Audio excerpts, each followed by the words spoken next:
Imagery. I've talked about this quite a bit, and it is such a big field that I'll be reviewing a little bit about what is imagery and how might imagery be able to help. And then we'll be going on in our assignments to give you some experience with it. And this is something that used to be so unusual, so unheard of.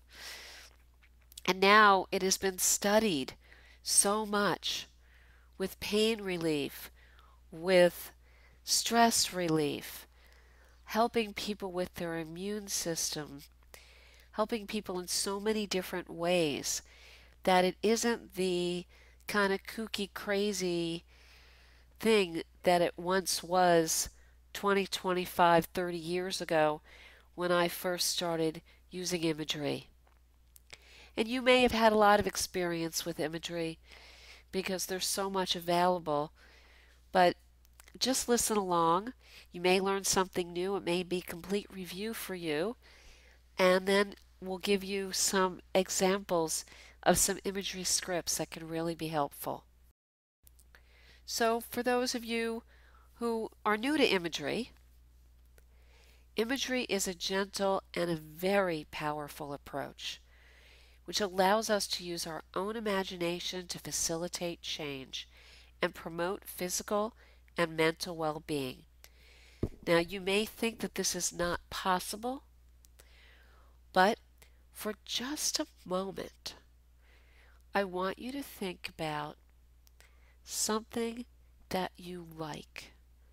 Get and see if you can get an image of it. Maybe it's a type of food. Maybe it's a flower.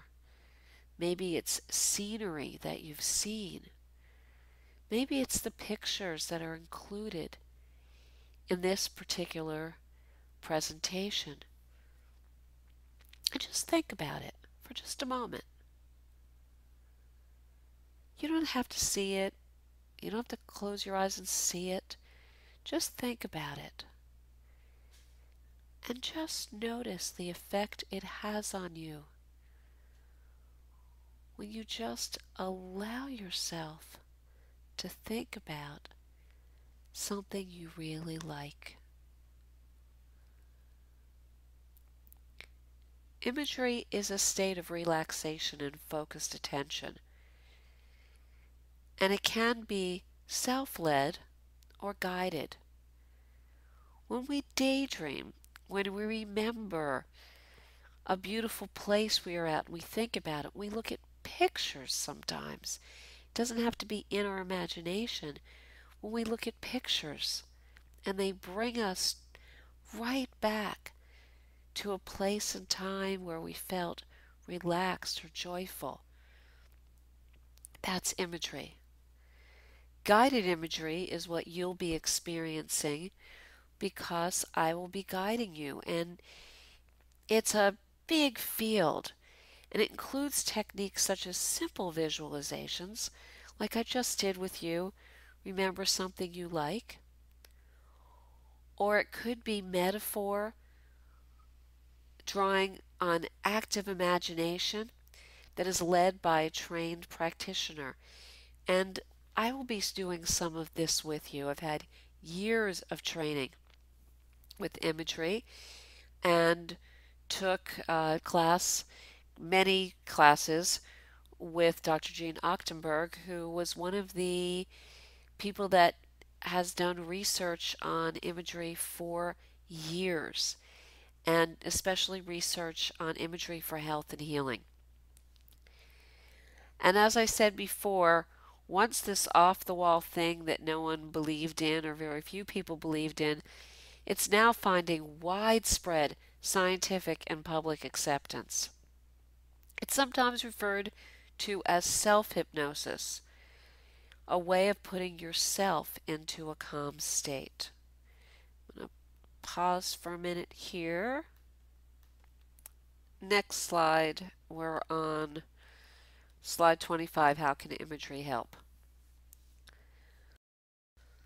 So It's nice that I've been talking about imagery and this idea. Maybe you're curious, maybe you're looking forward to having an opportunity to use your imagination. Most of us did this all the time when we were children, and as we've become adults, we don't use our imagination as much as we could, and sometimes we don't use it at all. So maybe you might get curious and might be looking forward to experimenting with this. I sure do hope so.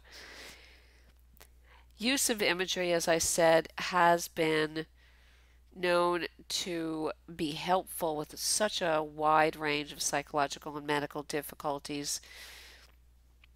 People have used imagery for healing. People have used imagery to help them prepare for a difficult situation like a surgery. There's many different ways that imagery can be helpful. Its use for relaxation in the general population is now widely known. There are so many relaxation and imagery CDs out there that when I start doing it, it it may be something you even giggle about because you may have heard it before, and it's people have made fun of it too, which shows you how it's been generally accepted when comedians start making fun of it. It helps us slow our overactive mind, and it definitely relaxes the body. And in this very safe and comfortable state, it becomes possible to create significant changes. So, just one more slide about imagery, and then we'll be going into some experience with it. As I said before, it can be used to promote relaxation. It's really helpful for alleviating anxiety and depression, and for relieving physical and psychological symptoms. Overcoming health endangering habits, most common one there would be smoking, to mitigate pain, and it's used now quite widely to help people prepare for and tolerate medical procedures more comfortably. And there's been quite a bit of research on imagery and hypnosis, self-hypnosis, and surgery in people that are preparing for surgery using these techniques tend to need less pain medication after the surgery, tend to have shorter hospital stays, less complications, psychologically feel more confident about their surgery. That's just some research done with surgery.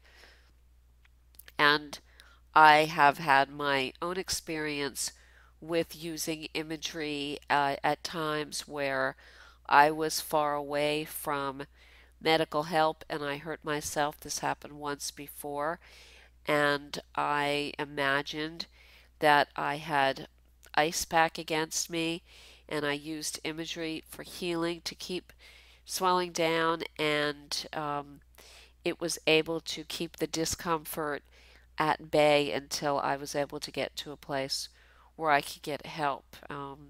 This was a situation where I was out camping on a holiday weekend and pretty far away, and it wasn't an emergency situation, and that would have been my only option, to show up at some emergency room at some place that I had never been before on a holiday weekend is not what I wanted to do. So I used my imagery and made it through, and then ended up going home and consulting my own medical professionals by that time, and by that time it was pretty much healed. But it was a great experience with it when I needed to use it, and it really helped. It really worked. So let's look at the next piece will be going forward and what you'll be learning, and then some of the imagery.